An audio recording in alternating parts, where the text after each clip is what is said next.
Hello guys, welcome back to the segment. Nama aku Hafiz dan kepada siapa yang masih belum subscribe, aku harap korang boleh tekan butang subscribe. Dan kepada siapa yang dah subscribe, thank you so much guys for subscribing.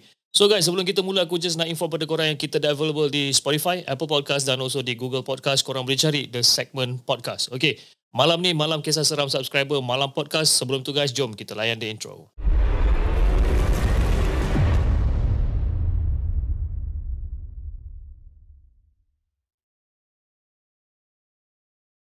أعوذ بالله من الشيطان الرجيم لو أنزلنا هذا القرآن على جبل لرأيته خاشعا متصدعا من خشية الله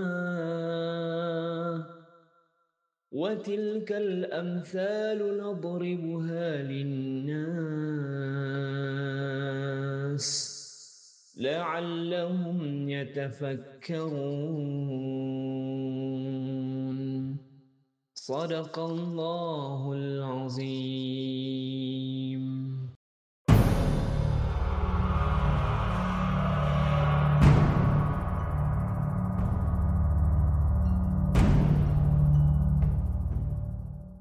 Okay guys, macam aku cakapkan tadi, malam ni malam kisah seram subscriber, malam podcast, dan kita ada someone on the line, pemanggil ataupun caller yang baru yang ingin menceritakan tentang kisah seram dia. Okay. Hello, Assalamualaikum. Wassalamualaikum. Siapa cakap tu? Farha. Farha. Farha tinggal kat mana, Farha? Saya kat Kuantan. Oh, Kuantan. Kuantan kat mana? Sebab saya, arwah ayah saya kampung kat Kuantan. Oh, Kuantan dekat Kota Sas. Oh, Kota Sas. Okay. So, Farha, this is the first time yang Farha call the segment untuk menceritakan tentang kisah seram. Mungkin Farha boleh introduce diri Farha dekat penonton-penonton the segment? Okay. Hai semua. Saya Farha, umur saya dalam 29 tahun.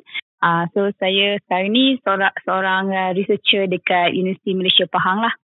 Oh, researcher. Researcher bahagian apa tu? I mean, saya tak berapa faham sangat kalau researcher ni macam mana. Dia punya job scope tu. Dia ada banyak lah. Kalau saya ni more towards buat eksperimen dalam lab macam tu. Oh, saintis-saintis lah ni kiranya ni. Lebih kurang lah. Okay, so Farha, basically you decide untuk kongsi berapa kisah dengan The Segment untuk hari ni? Hari ni 3 cerita. 3 cerita Okay, alright Farha. Jom tanpa membuang masa, jom kita mulakan dengan cerita yang pertama.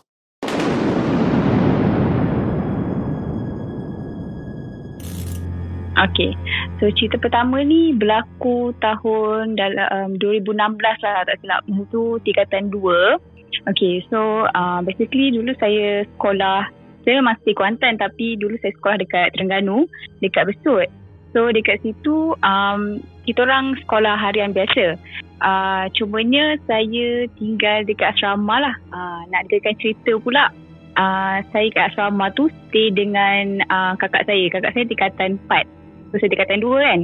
So kita orang diberi asrama dekat level paling bawah.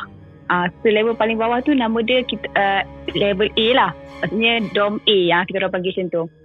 Okay. So dekat sekolah dorm A So dekat sekolah tu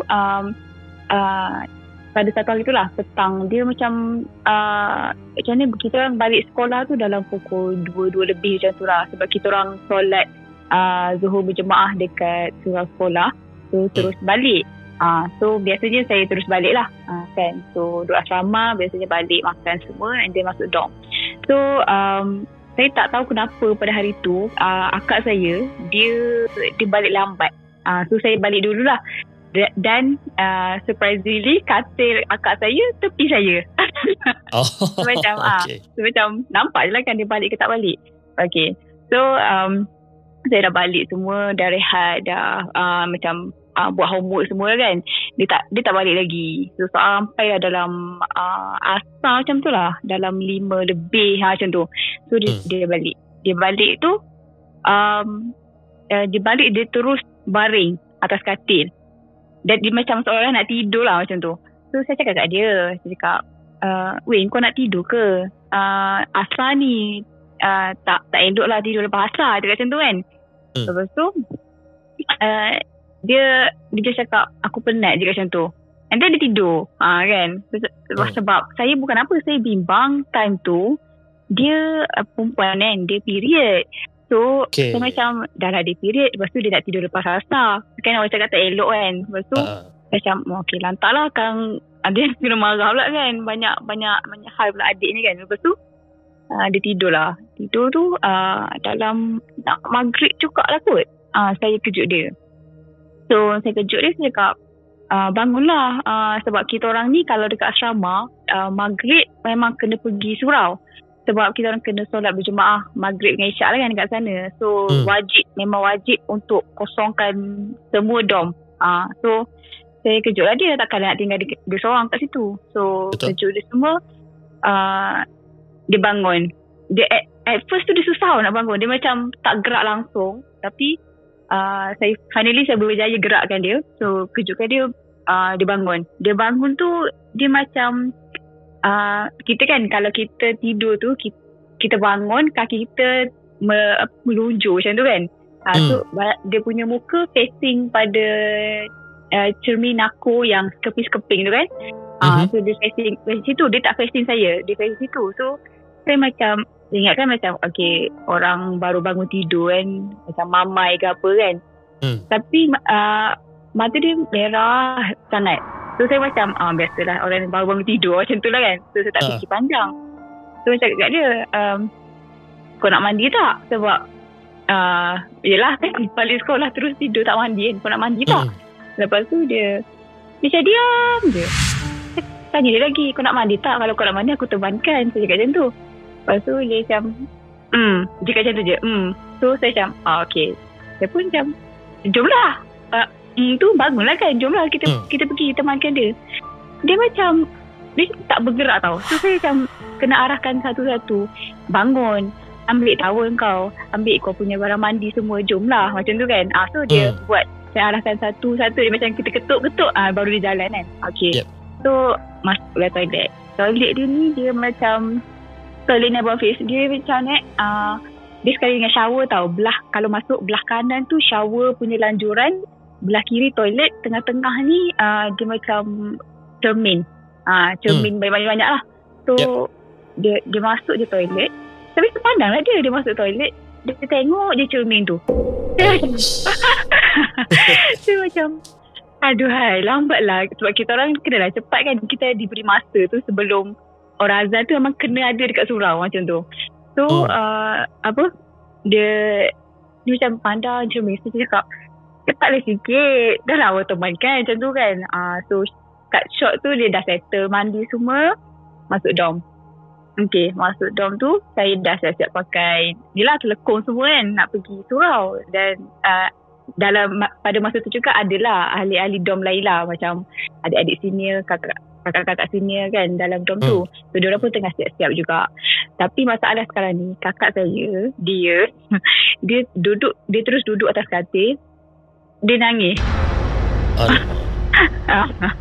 Dia nangis. Dia bukan nangis yang beria tu. Dia macam tiba-tiba macam dia tunduk and then dia macam macam tu. Saya macam macam tesak-esak sikit tu. Ya. Saya macam aduh dah kenapa pula ni, macam tu lah. Macam masalah apa pula ni, orang tu dia cepat macam tu lah. Lepas tu dia nangis tu saya macam tak tu lagi lah, macam dah kenapa pula ni. Lepas tu kawan saya dia semua dah tengok lah kenapa kan. Lepas tu nangis tiba-tiba dia gelap. Dia gelap pula kan. Dia gelap, dia bukan gelap macam kita gelap biasa, bukan. Dia macam mengilai tau, mengilai. Dia macam saya nak tunjuk pun saya takut malam. Itulah dia mengilai. Mungkin bisa berubah mengilai. Masa tu saya dah faham dah. Saya cakap ni tak boleh jadi ni. Cakap macam tu.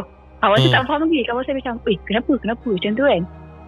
Saya terus cakap kat kawan saya, tolong aku Jad beritahu dekat akak sini. Akak sini tu dia ada katil di ujung sekali. Sebab dorm tu dia sangat macam panjang lah, dia memanjang kan. So tolong cakap dekat akak sini dekat ujung tu, tolong panggil ustaz.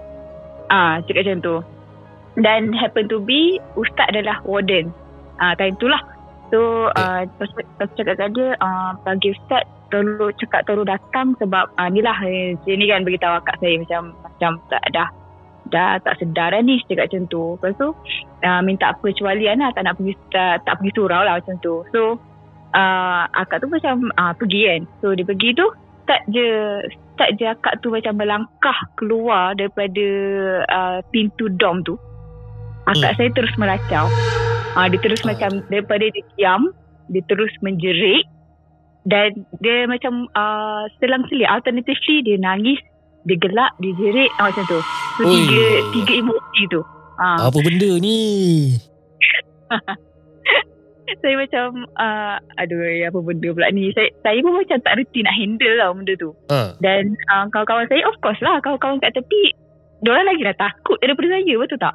So saya tak takut, saya kena handle. Itu akak saya macam tu.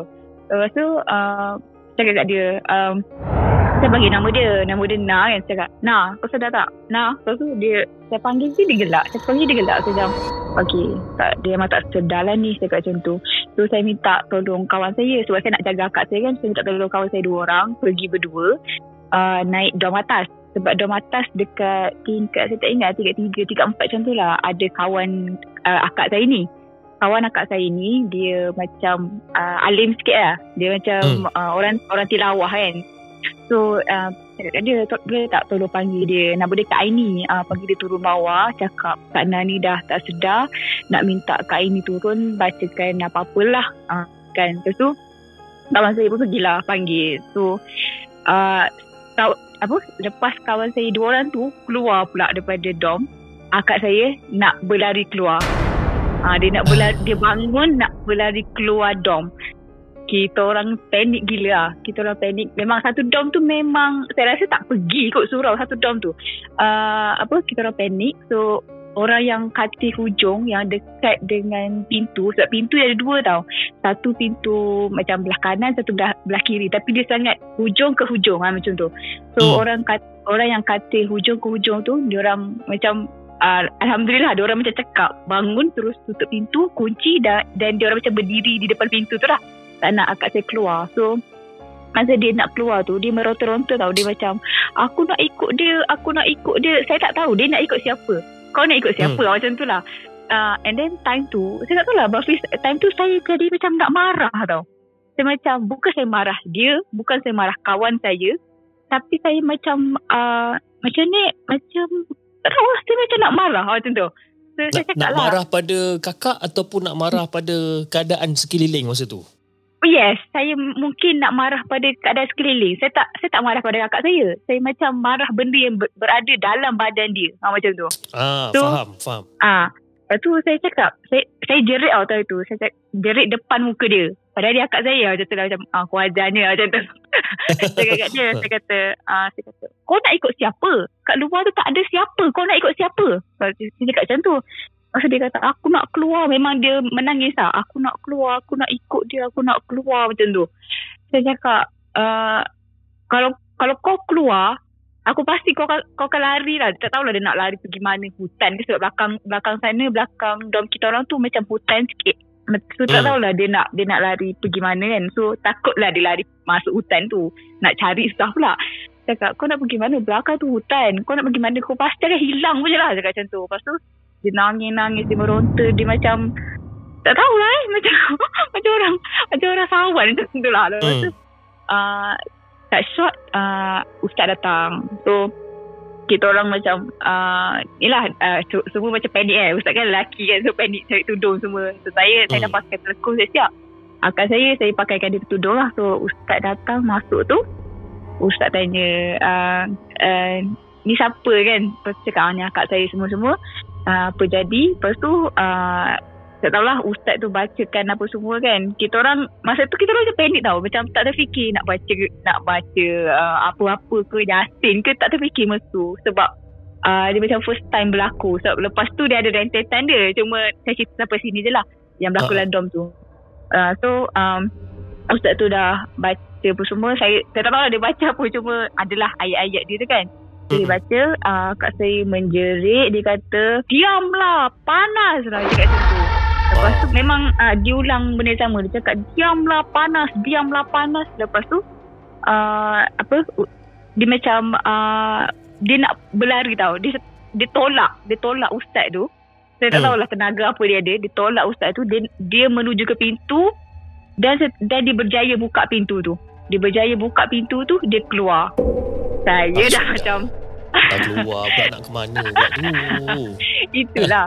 Saya dah macam aduh, macam mana ni? Lepas tu ustaz dia kata, jangan risau. Dia takkan ke mana. Oh, ustaz tu macam tahu tau. Saya macam yakinnya dia tu kan. Saya macam kalau akak saya hilang, saya nak menjawab apa dengan ayah saya, macam tu lah.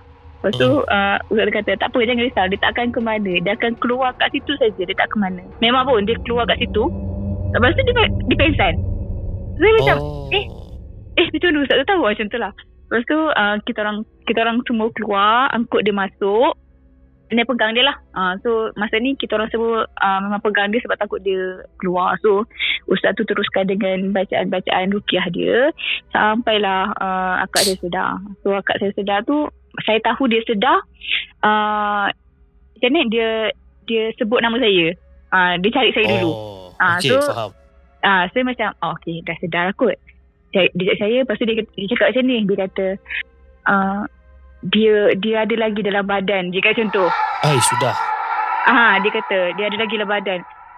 Saya nak buat apa kan? Saya takkan nak halau dia. Saya macam macam mana ni macam tu lah. Lepas tu dia gelak. Akak saya gelak balik. Dia mengilai lah. Dia mengilai.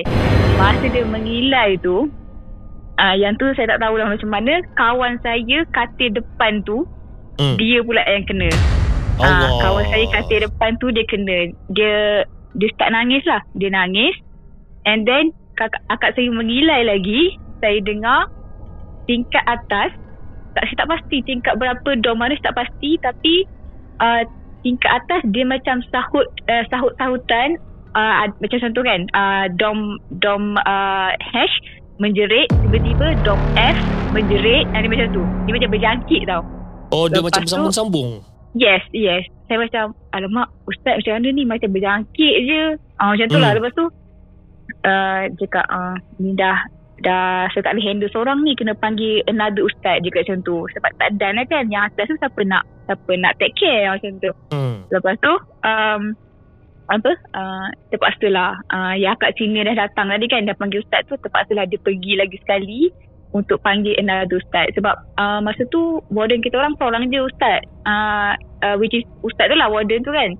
Another ustaz tu dia tinggal luar dan dia terpaksa datang. Padahal waktu tu malam kan, so dia terpaksa datang sekolah lah, which is asrama kan dalam sekolah kan. So, datang sekolah and then dia sampai. So kat shot malam tu memang kita orang penat gila sebab nak jaga dia punya tenaga tu kuat gila sebab dia nak lari keluar kan.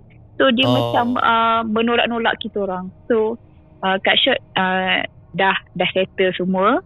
Yang atas-atas tu semua pun dah settlekan juga.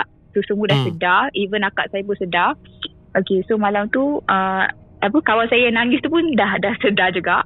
Dan ustaz cakap malam tu nak balik ke tidak kan, nak balik rumah ke tidak. So saya macam of course lah, semua orang nak balik kan. Tapi tapi ustaz cakap lah yang mana yang rumah dekat. Sebab orang yang duduk asrama ni, rumah kita jauh kan. So saya memang nak balik, tapi saya tak berani nak cakap kat ayah saya yang akak saya kena rasuh. Saya tak berani. So saya cakap kita duduk je lah asrama kan. Sebab lagi pun menyusahkan, ayah saya nak drive malam semua, nak datang ambil semua kan. Orang lain ada je rumah yang dekat, so kita orang rumah jauh. So macam tak apalah, kita macam boleh handle lah kot kononnya. So malam tu memang tak tidur lah cerita dia, orang tak boleh tidur. So itulah untuk cerita pertama. So basically masa yang kakak you kena rasuk ni kan, dia pernah tak menceritakan tentang dia punya pengalaman ataupun apa-apa yang dia pernah rasa ke apa pada malam tersebut? Dia pernah ceritakan kat you ataupun dia memang totally tak ingat langsung? Ada tanya dia sebab macam ni, macam mana first tu, macam ni first tu kan dia tiba-tiba dia macam tak sedar, bangun daripada tidur tu dia tak sedar kan. Tanya dia, apa yang kau rasa masa tu? Dia cakap lepas dia tidur lepas asar tu, Dia memang tak sedar dah. Dia cakap dia memang tak sedar masa tu. And then saya tanya another question. Saya tanya dia, kau nak ikut siapa sebenarnya? Kau nak pergi ikut dia tu kan? Kau nak ikut siapa? Dia cakap dekat luar dom kita orang tu sebenarnya ada seorang perempuan. Dia cakap perempuan tipikal lah kan, yang pakai baju putih, rambut panjang, mata merah, tengah melambai-lambai dekat dia. Aduh, dia tak gemang bulu roma ni. Dia tak panggil, dia melambai-lambai. So kita faham lah kalau melambai tu isyarat datang sini macam tu kan. Yes. So gitulah. Tapi saya tanya dia, kau tahu kat luar tu bukan orang, kenapa kau nak pergi? Dia cakap dia tak tahu. Cakap dia tak tahu macam tu. So tak tahulah macam tu lah. Teram agak ni. Kan? Alright, itu adalah cerita daripada Fahar yang cerita yang pertama. Okay, Fahar, apa kata Fahar continue dengan cerita nombor 2?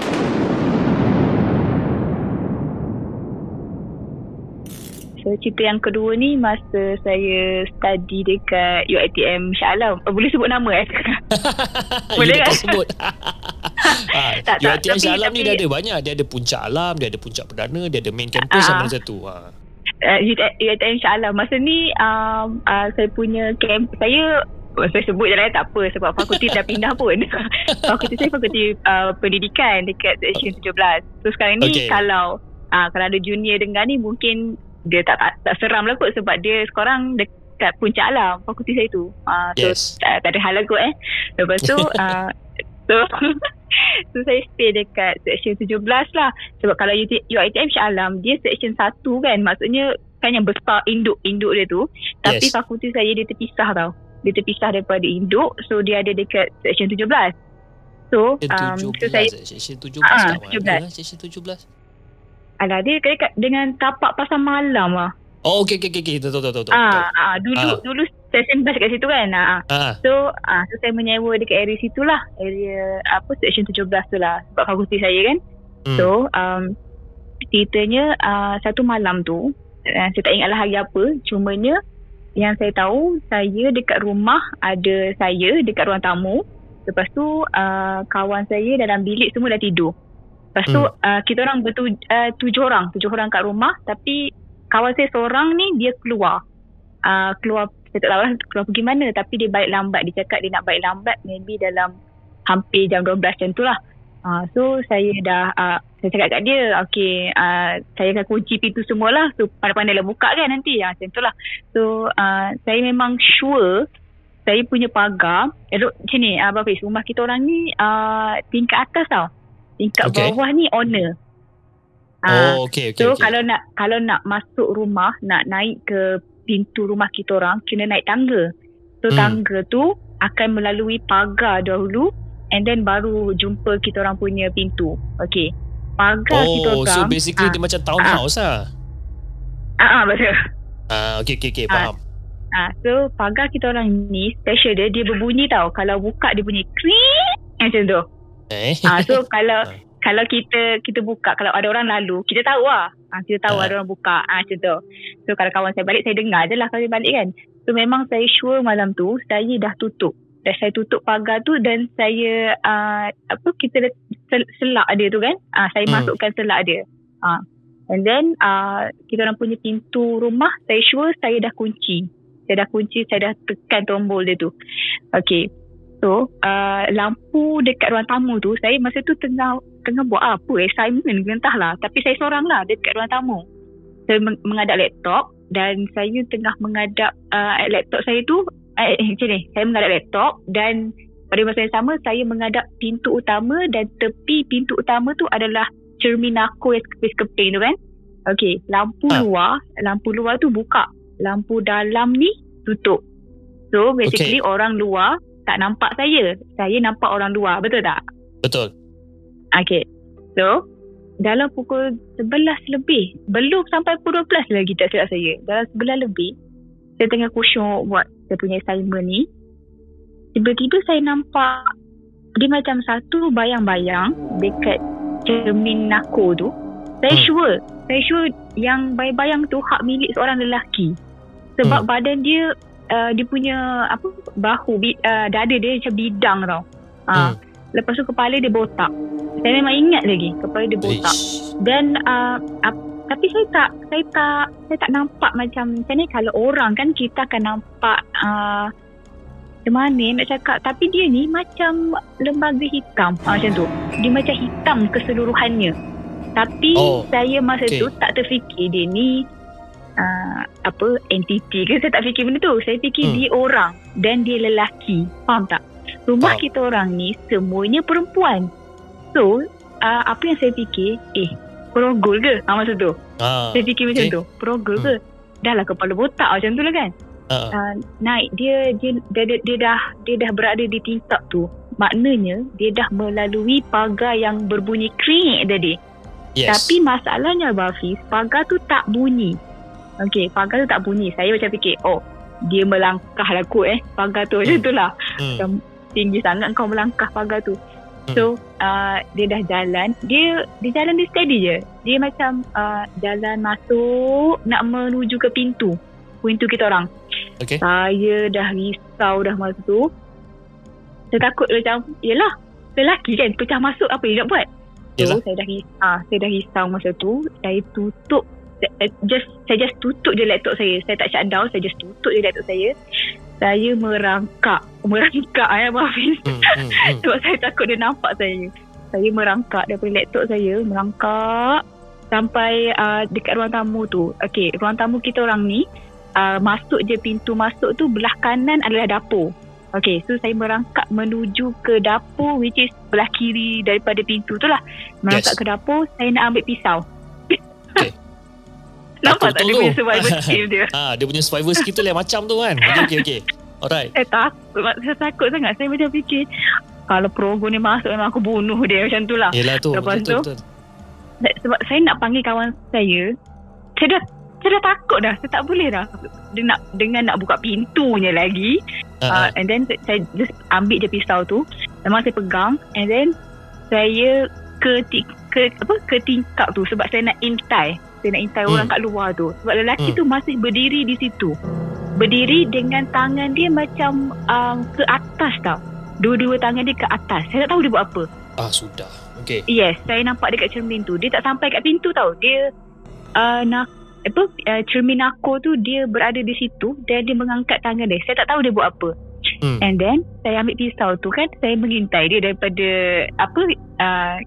kalau cermin tu kan dia macam kalau kita intai, kita nampak orang luar tu kan. Yes. Okay, saya intai. Tahu tak saya nampak apa? Apa tu? Menakutkan. Saya tak nampak apa-apa.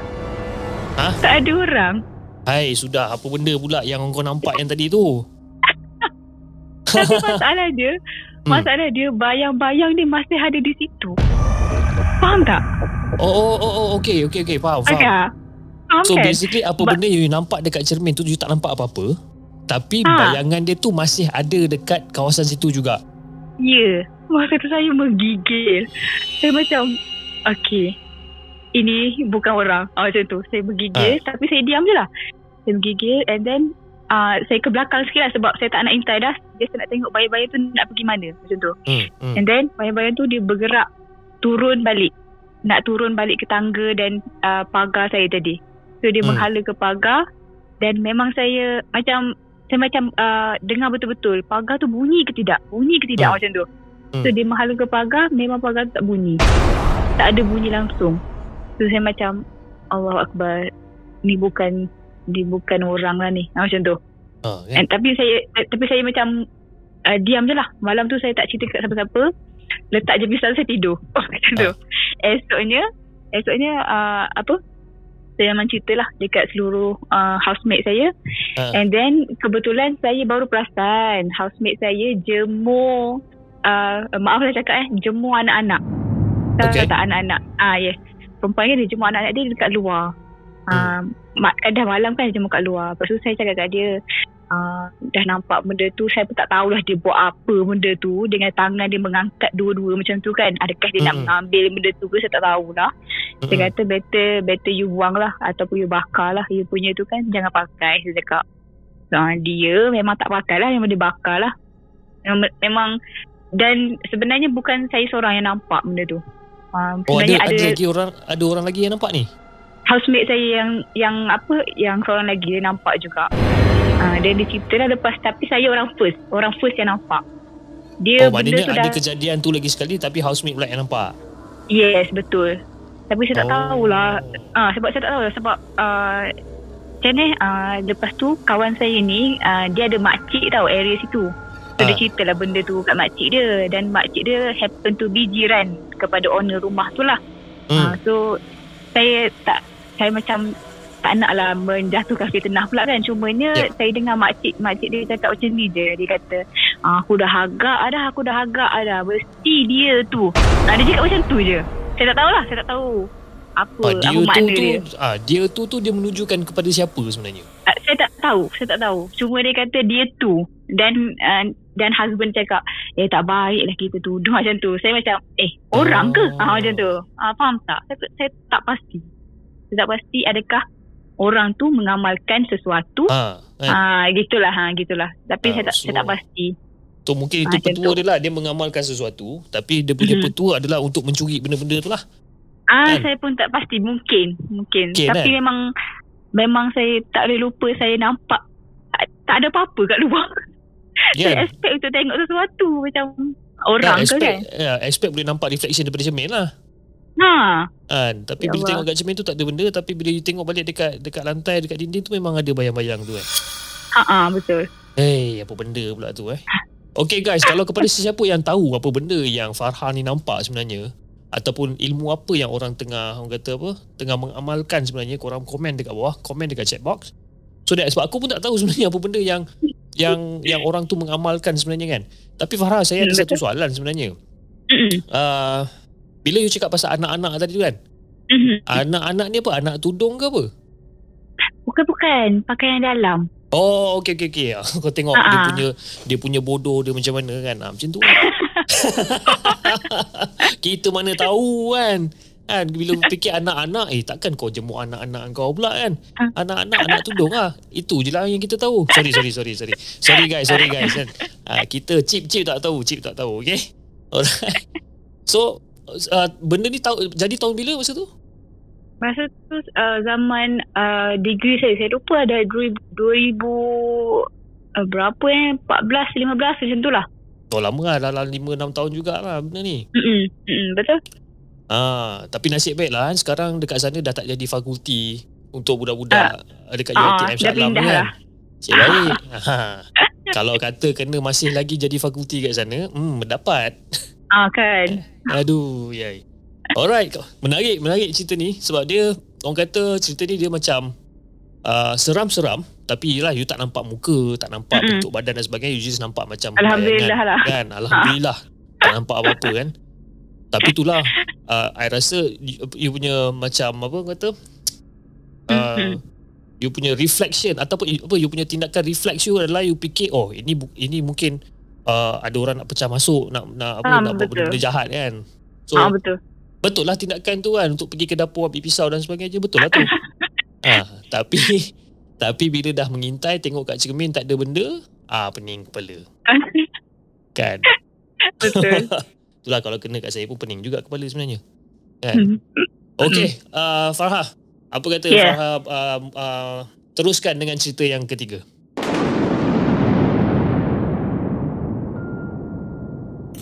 So cerita yang ketiga ni dia agak baru. Dia berlaku masa PKP sebelum PKP 1.0. Yang pertama lah, PKP yang pertama. PKP yang pertama tahun lepas bulan 3 lah lebih kurang. Dia kita start PKP 18 hari bulan kan. Lebih kurang macam tu lah. Bulan 3. So malam PM kita nak umumkan. Dia nak umumkan yang kita ni akan PKP. Okey, malam tu sebenarnya saya, kakak saya yang tadilah yang kerasukan tu kan cerita tadi, dan anak buah saya. Okey. Anak buah saya ni dia tadi dekat UiTM Jengka. So kita orang ambil dia lah. Ambil dia pada UiTM Jengka nak balik kampung. So malam tu sebenarnya kita orang dalam kereta perjalanan nak balik. Selamat kan? Nak balik dulu. Okay, so PM baik. PM umumkan. So kebetulan lah. So PM umumkan kebetulan. Dan kita orang lalu highway kan, lalu highway daripada Kuantan nak balik kampung Besut lah. So lalu highway tu saya dah cakap dekat akak saya kata kita jangan gerak lepas asar, sebab saya takut perjalanan kita sampai yalah malam kan. Kita dekat highway tu takut masa tu maghrib.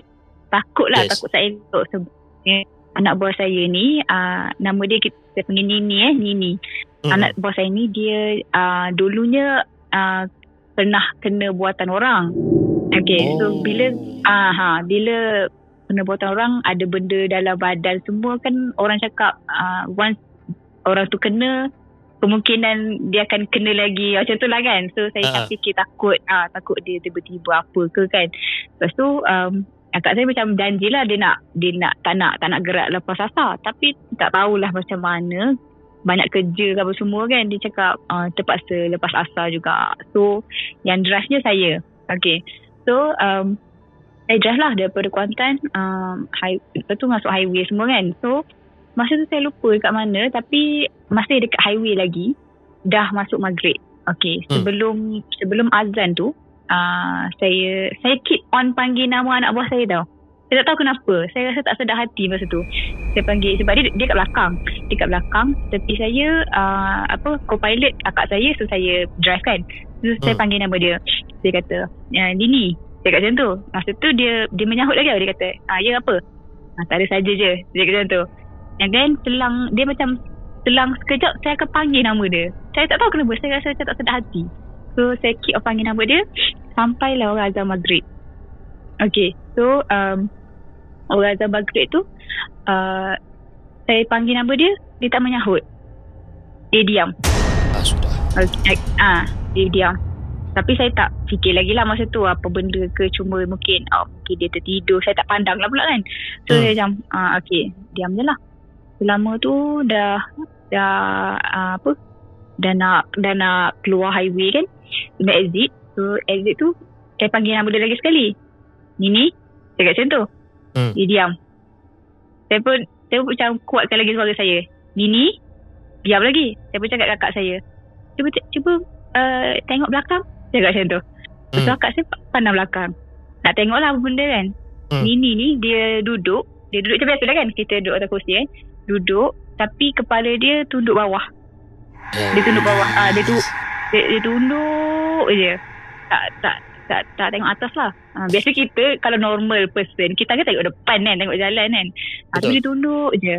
Lepas tu kakak saya kata, dah kenapa pula ni? Dia kata macam tu. Akak saya macam tak tangkap lagi tau. Saya pun cakap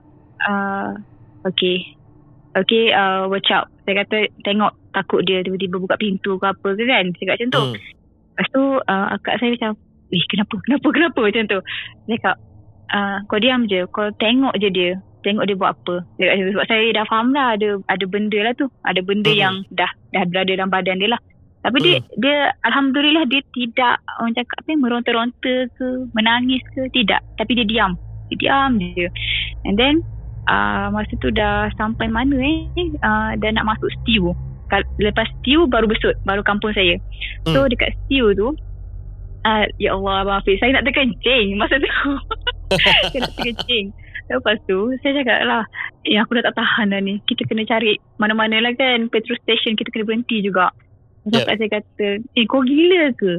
Kalau budak ni keluar nanti, kita nak buat apa macam tu lah kan. Lepas tu dia cakap, dia nak keluar ke tak, aku nak kencing macam tu. Masa berhenti je dekat petrol station. Cakap akak saya, aku keluar je. Kita orang macam tak kelakar je kat atas tu.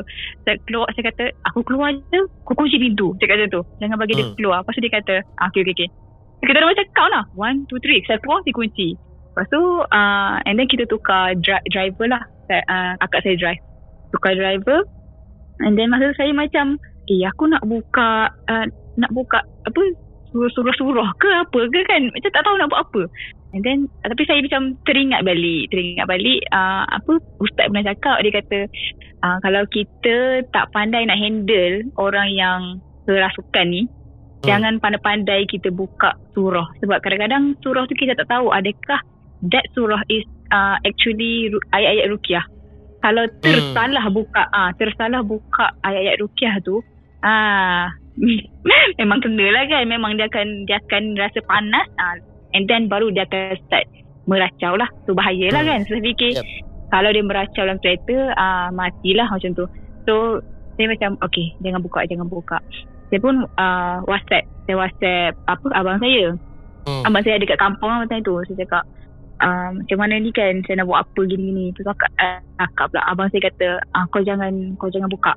Kau jangan buka apa-apa pun, surah Fatihah ke jangan buka. Buat dono je. Baru saya macam alamak, tak buka apa-apa kan, takut pula dia macam sunyi tau. Saya buka radio, tapi time tu saya rasa PM kot tengah berucap ke apa benda tau. Tapi yelah, ada orang berucap lah masa tu. Kita orang macam just cakap-cakap pasal orang yang berucap tu. Tapi dalam masa yang sama saya pandang belakang lah. Sebab tak nak, macam ni, kita tak nak bagi attention pada benda tu. Macam tu. Lagipun dia macam diam je. So saya fikir okay, dia tidak membahayakan lah kot bila dia diam tu, macam tu. So cut shot sampai rumah. Okay, sampai rumah je kan sudah Roger kan abang saya tadi. Sampai rumah je abang saya terus buka pintu kereta, ambil ni lah, tarik keluar anak buah saya. So dia dah tarik keluar, dah masuk je rumah. Time tu dia start meracau. Time tu dia menjerit, dia menangis. Dan mostly dia marah. Dia macam ni tau, marah dia macam ni, Kenapa bawa aku kat sini? Macam tu. Macam kenapa bawa aku kat sini? Tak masalahnya sekarang ni kita orang bukan nak bawa dia kan. Kita orang bawa anak buah kita. Dia yang masuk dalam badan tu. And then sekali lagi Abang Hafiz, saya jadi nak marah. Saya jadi nak marah dengan benda dalam badan anak buah saya tu. Okay. So saya cakap kat dia, masalahnya kau yang ikut kita orang, macam tu kan. Lepas tu gaduh pula kat situ. Dia pun menjawab kan time tu. So family saya macam dah kau ni kenapa? Budak ni tak sedar macam tu kan. Tapi saya macam nak marah gila time tu. Lepas tu saya macam okay, sabar ya, astagfirullahaladzim. Saya macam ke belakang lah, diam je kan. Lepas tu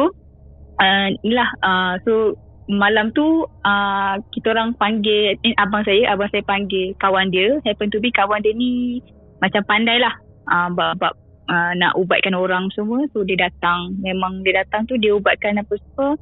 And then kita orang dapat tahu bahawanya yang masuk dalam badan dia tu adalah dia macam ni, dia macam benda yang sesat je. Dia ada dekat highway, dia nak lalu. Dia macam nak lalu. And then dia nampak anak buah saya ni jenis yang kan dia pernah kena kan sebelum ni. So mungkin dia nampak ada pintu untuk dimasuki. Macam tu lah lebih kurang. So dia menumpang sekejap, terbawa balik. Padahal dia sampai ke Besut kau balik. Betul lah, dia orang Kuantan kan, cepat dibawa balik sampai ke Besut macam tu. Saya macam aduhai, dah tu kau kenapa masuk kan. So lepas tu apa jadi? Lepas pada macam you dah argue dengan benda tu apa semua, then apa jadi lepas tu? Lepas tu at last ke? Maksudnya at last ke? Kira macam bila you dah argue dengan dia kan, so kawan abang you pun datang. Lepas tu dia datang tu, dia dah ubat-ubatkan lah, dia rukiahkan lah maksudnya. Dia rukiahkan, dia dah sedar lah. At that time dia dah sedar. Tapi yelah, kalau nak cerita pasal anak buah saya ni panjang sikit lah Abang Hafiz. Sebab dia punya yang cerita yang kena tu memang panjang. So tak boleh cerita malam ni lah. Okay guys, kalau kepada sesiapa yang nak tahu apa jadi dengan anak buah dia, apa orang kata, sebelum cerita yang anak buah dia ikut dia balik ke Besut ni, sebab dah ikutkan kepada kata Farha, anak buah dia ni pernah dikena buatan orang. Okay, kepada siapa yang ingin tahu, korang boleh komen dekat bawah, and hopefully Farha boleh share lah cerita dia kan. Mungkin boleh menjadikan satu iktibar ataupun pengajaran pada kita dengan usul penonton-penonton di segmen. Ada masalah ataupun ada apa-apa halangan untuk berkongsikan cerita tentang anak buah ni? Setakat ni tak ada. Cuma itulah, saya mungkin kena tanya dia dulu. Sebab saya tak pernah kongsi tentang cerita dia tu dekat orang. So mungkin kena tanya dulu lah. Kalau dia kata okey je kot. Tapi itulah kan, bila cerita pasal benda-benda kerasukan ni kan, dia yang paling, bagi saya lah, benda yang paling pening bila benda tu berantai. Dia berkait satu sama lain, dia berkait kan. Itu pening kepala kan. Betul. Lepas tu yang pasal anak buah ni pula, dia boleh bawa balik pula daripada Kuantan tu, bawa balik ke Besut. Itu pun sakit jiwa juga tu. Tapi kira Farhan ni kira orang kata bernasib baik lah, sebab benda tu tak agresif dalam kereta. Betul. Ya Allah, saya macam bersyukur gila masa tu. Macam nasib baik, ya Allah. And you pun kira macam agak berani juga nak argue dengan benda tu. Saya tak tahu. Saya jadi nak marah time tu. So Saya tak tahu kenapa. Basically perasaan marah tu memang you tak boleh nak kawal lah benda tu. Maknanya sebab ini kira dah kali kedua lah. Jadi macam first time jadi masa tu dengan kakak you masa tu. And then yang sekarang ni pula dengan anak buah you pula. Kira macam you memang tak boleh kawal langsung lah benda ni. Bukan. Dia bukan sebab saya punya personality saya suka marah-marah orang. Bukan. Bila benda tu ada, saya trigger nak marah. Dia macam tu. Oh. Kalau biasa ni saya tak marah pun. Kira macam out of nowhere benda tu datang tiba-tiba and just rasa macam bingit, rasa macam bengang nak marah. Yes, betul. Pelik Tapi kira berani lah. Kan? Itu kalau jadi ke saya tu depan muka ni, aku rasa tak apalah, kau settle kelas sendiri, aku duduk jauh-jauh aja kat macam tu kan. Aduh. Tapi itulah macam Hafiz fikir kan, bila dalam perjalanan you daripada Kuantan nak ke Besut, jauh berapa jam selalu? Up to 5 to 6 hours kot. 5 to 6 kita hours. tak laju pun, biasa je. Iyalah, 5 to 6 hours. Probably the first 2 hours tu mungkin tak ada apa-apa lah kan. Dan jam yang ketiga sampailah sampai ke 6 hours tu, dalam hati mesti berdebar kan time tu kan. Ya, Tuhan je yang tahu. Saya dalam fikiran jangan dia buka pintu je macam tu. Kan, jangan buka pintu, kau jangan cekik driver kan. Betul. Kalau dia tak apalah. Okeylah Farah, terima kasih sangat-sangat Farah sebabkan sudi berkongsi cerita dengan The Segment. Tapi sebelum kita mengakhiri kita punya podcast untuk malam ni, Farah ada apa-apa ucapan ataupun apa-apa pesanan ataupun advice yang Farah nak bagi pada penonton-penonton buat masa sekarang? Untuk masa sekarang ni based on 3 cerita saya lah. Kalau kita nampak entiti tu kan, kalau boleh kita jangan terlalu takut dan jangan terlalu berani. And then yang cerita kedua tu yang paling saya nak pesan lah untuk perempuan-perempuan kat sana tu kan, kalau kita ada adalah anak-anak tadi tu, jangan jemur. Kalau boleh jangan jemur lah pakaian kita waktu malam. Kalau boleh dah petang tu angkat terus. Jangan jemur kat luar. Anything can happen, kita tak tahu. Macam tu pesanannya. Dengar tu guys. Okay, anak-anak, yang mana yang ada anak-anak yang betul-betul anak, itu tak apa kalau nak jemurkan dorang, sebab kalau korang mandikan dia kenalah jemurkan dorang ataupun lap dorang kan. Tapi kalau yang anak-anak lagi satu ni, korang kena jaga-jaga sikit lah. Betul. Okay. Alright guys, kepada siapa yang ingin berkongsikan kisah seram dengan The Segment, korang boleh hantar email kepada kami di hellosegment@gmail.com ataupun korang boleh DM kita orang dekat Instagram @hellosegment. Dan dalam masa yang sama, kita dah ada The Segment Discord. Okay, aku tinggalkan link kat bawah macam ni korang boleh join. Discord ni basically tempat korang lepak ramai-ramai dengan subscriber yang lain. Boleh chat antara satu sama lain. Macam Farha pun, dia adalah salah seorang daripada The Segment Discord channel. Okay, jangan lupa like, share dan subscribe channel The Segment. Dan insyaAllah kita akan jumpa lagi on the next coming episode. Assalamualaikum.